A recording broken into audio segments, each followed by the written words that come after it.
can do it, Laura. After all, you're a Croft. I don't think I'm that kind of Croft. Sure you are. You just don't know it yet. First off, yes, it's been a year exactly. We had a successful 2011 and we decided time to go quiet and focus on what we're going to show this year. The goals that we set ourselves when we came out of last year where we needed to show that next arc in the character. We was very keen to sort of show how this young 21-year-old girl landed on an island, naive, young, interested in exploration, but thrust into a situation which she did not expect to be in. And then we want to get to the action adventure, Lara. We want to get to that hero. We want to get to that girl that everybody kind of puts the controller down and goes, that's Tomb Raider, that's Lara Croft that we want it to be. But you have to have this piece of content in the center that allows you to be able to understand how she's become this person. So this piece of code that you saw today is very important to us because we set the building blocks of a character. Last year we set the building blocks of a world.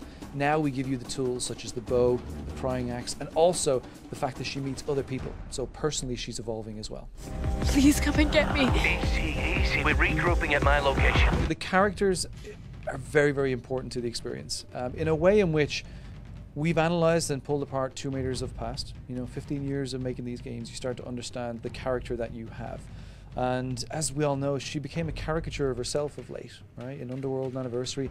And when she interacted with people, it was done in almost a sarcastic way, an arrogant way. I have money, I can do what I want.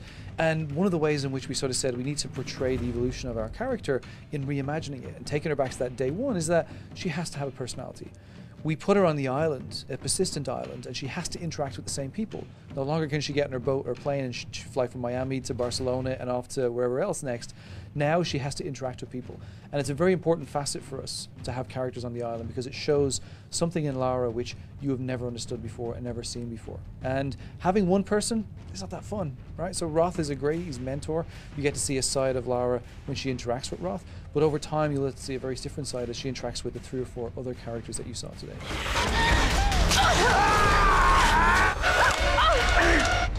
I think it was very important to is to look at Lara of years gone by. The underpinnings of this game are based off the underpinnings of the original Tomb Raider because it's a formula. It's been a very successful formula. But much like other franchises that have been very successful in reimagining themselves, as we mentioned before, Batman Begins, you watch that movie and for the first third you're like, who's this guy? What's he going with Ra's al Ghul and he's going up into the mountains. Now all of a sudden he's got Morgan Freeman and he's got a mask. To us, we want to take the player on a journey where they will get back to a Lara Croft that feels relevant to today, feels relevant to our audience, and you have an emotional attachment to her. In the past, you never really had that emotional engagement and attachment to her that we've seen so well, portrayed so well in movies like James Bond. So for us, we're not trying to wipe the slate clean and say, this is not the Lara you used to know. It's very important to us that those iconic moments that you experience throughout the game that help set the foundation for Lara are ones that you will remember. And when you put the controller down, as I said, you'll feel like that's a Lara of these ages. She still has the underpinnings and the formula that made her so successful, but it's just put through a different filter, a filter of today. I'd finally set out to make my mark. So hunting at this stage of the demonstration is more about the sort of next step of her character. She gets her bow. You saw she was a little bit clumsy with it. She didn't make the kill the first time when she went after the deer. Really, it's sort of that stepping stone of progression all the way through. It will become a very important tool as we go through, but you won't need to go around and kill deers constantly. That was a way for us to teach you the importance of how to improve your skill, how to improve just your balance and your ability with this bow, what it means to keep arrows in your sheath and back. So to us, going through those experiences in this particular instance is just a way to grow the character. You'll be able to kill harvest animals as you did with the deer to be able to grow your XP, and we'll talk about a little bit later on about what that means when you play through the game.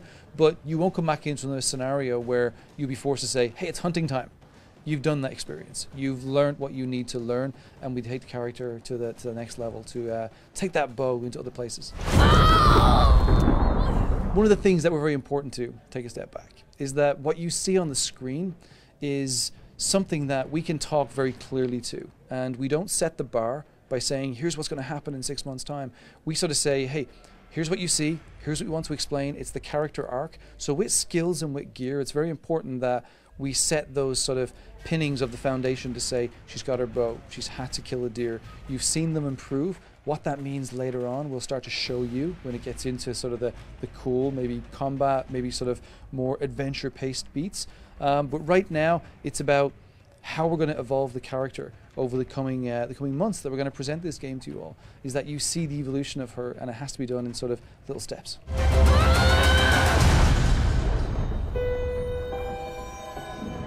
So the goal of upgrading gear is that you find a piece of equipment. So she had the prying axe, as you saw today in the demo. She needed that to be able to open up cases, get more salvage, to get through doors. But over time, that's not strong enough. She needs to get something a little bit stronger. So we gave her the task of going around and trying to break open some casks and salvage some better parts, which once she gets enough parts, she gets to come back to her base camp and improve that. That's a thread that will run through the game, that you'll feel like, okay, we presented last year gear gating. You'll come into a space and you'll feel like, okay, I want to be able to get by that door, but I don't have the gear right now. As you progress through the game, you'll go, hey, I now have that tool. I can continue with the single player story, or I can go back and I can re-explore certain areas because now I have the abilities and I have the tools. So the gear is a very important thing to us that we'll start to show a little bit later, but from what you saw today, we just gave an example of. You have a very sort of weak, partly broken tool. It has one use. You need to improve that in order to be able to get beyond the objective. More fire. It'd be naive of us to say there's no inspiration from other TV shows and movies. We're a studio of a lot of people all sitting there kind of coming in with their ideas and saying, hey, I watched this last night, or I watched this movie over the weekend. So when you put all those ideas into a melting pot, you come out what we've got today. I play the game and I can pick out certain moments that I feel I remember seeing that in a movie, but it's slightly different. They've taken that magic and they've injected it into our game and sort of said, this is our flavor of what that meant. A lot of them are emotional moments where we want to be able to sort of make the hair stand up at the back of your neck, or have those iconic moments that people feel, I've seen that. I feel like that's something that I've been down that path before. I know what it means.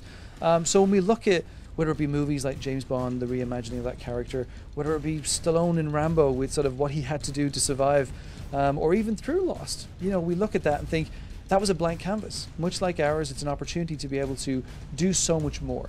We've taken the island and the opportunity to have this island to be able to evolve a character which is very dear to our hearts. We want to see her progress and grow. To do that, we believed you have to do it on a persistent location rather than having her flying around the world. So it just happened to be an island.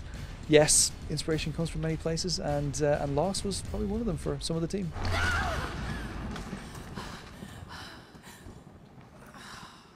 First off, yes, there's always that first step that you're scared to take. We did a lot of research. We had a lot of soul searching. We pulled apart, as I said, the pillars of the franchise, and we kind of said, hey, where do we take it next? One of the factors that kind of held us back is that we constantly had a game that was T-rated. And we were like, well, how do you shoehorn experiences into a T rating? And especially when we moved into a space where it was about emotion. You can't portray the emotion of things like survival, having to kill for the first time in a T-rated space. So as we started to look at how we wanted this franchise to evolve, we had to start breaking some rules. First was, we're going to make it more mature. It has to be. In order to tell a story of a character and their evolution to become that action-adventure hero we want it to be, you can't do it with kid gloves. So it was very important to us that we were willing to take those risks. And, you know, the top guys in the studio, from Daryl to myself to Noah, we really felt this is the chance worth taking. It's something that we feel like we're going to be rewarded for, but if we're going to do it, we have to do it right. And as you play through the game, it's not like there's going to be tons of F-bombs. It's more about you'll come across experiences and you'll feel like, I could not have experienced that in the same way if I had have done that with the kid gloves of previous Tomb Raiders. And it's very unique and something that I'll remember for a long time.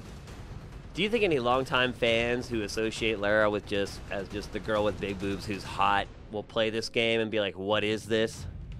So I say yes, because we spent a lot of time talking to them, and Megan Marie, who's our community manager, came on board after she wrote the story for Game Informer. She's one of the biggest Tomb Raider fans out there, and Megan has spent a lot of time over the last year talking and engaging with a lot of the fans from around the world.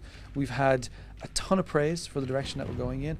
Of course, there's always going to be hardcore fans, no matter what you do and what you work on. I'm still a hardcore fan of like the original Batman. Probably shouldn't say that, but I am.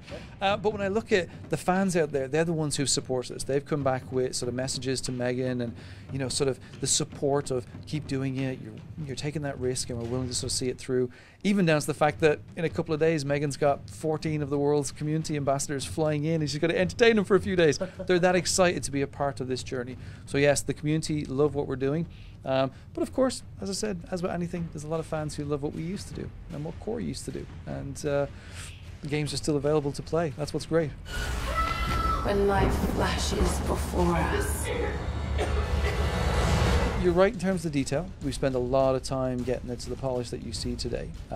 We hit alpha a couple of months ago, and we can play the game from start to finish. And when I say you can play the game from start to finish, it's in the quality that you see right now. And our goal is to spend the next sort of 8+ months. We've announced that we're going to be in early 2013 to really sort of set the bar and going in and looking at story, making sure that each little experience is kind of extruded to the most that it possibly needs to be. So for us, it's a very important thing that you build a game that has that emotion all the way through, the quality all the way through. And to answer your question, we're looking at roughly around a 10-hour plus game. So it's important that you don't put your money down and you go, that was awesome, but it was only 4 hours. That's not what we want to be. We've spent a long time getting the game to where it is, and we made a decision just last week to push the game to a time where we believe that in order to hit that quality bar all the way through, we don't just want to push it out the door. We want to make sure that we get it right. It's too important to just say, hey, let's get it out there. It's in a great position. What kind of contraption is this? There are no plans as of now for creating a Wii U version. And I think the reason why there's nothing in the works right now is because, one, when we started making the game, it wasn't announced and it wasn't out there. And two, as a studio, we promised from day one that if we created a unique experience or create an experience in the game, it would be unique to the platform we're building it on. So right now, we haven't looked at the Wii U. We haven't spent any time sort of delving under the hood to see whether it was a possibility. Our focus is firmly on the 3 platforms that we set out to on day one. I've got to get out of here. Tomb Raider is coming to the Xbox 360, PlayStation 3, and PC in early 2013. I hate tombs.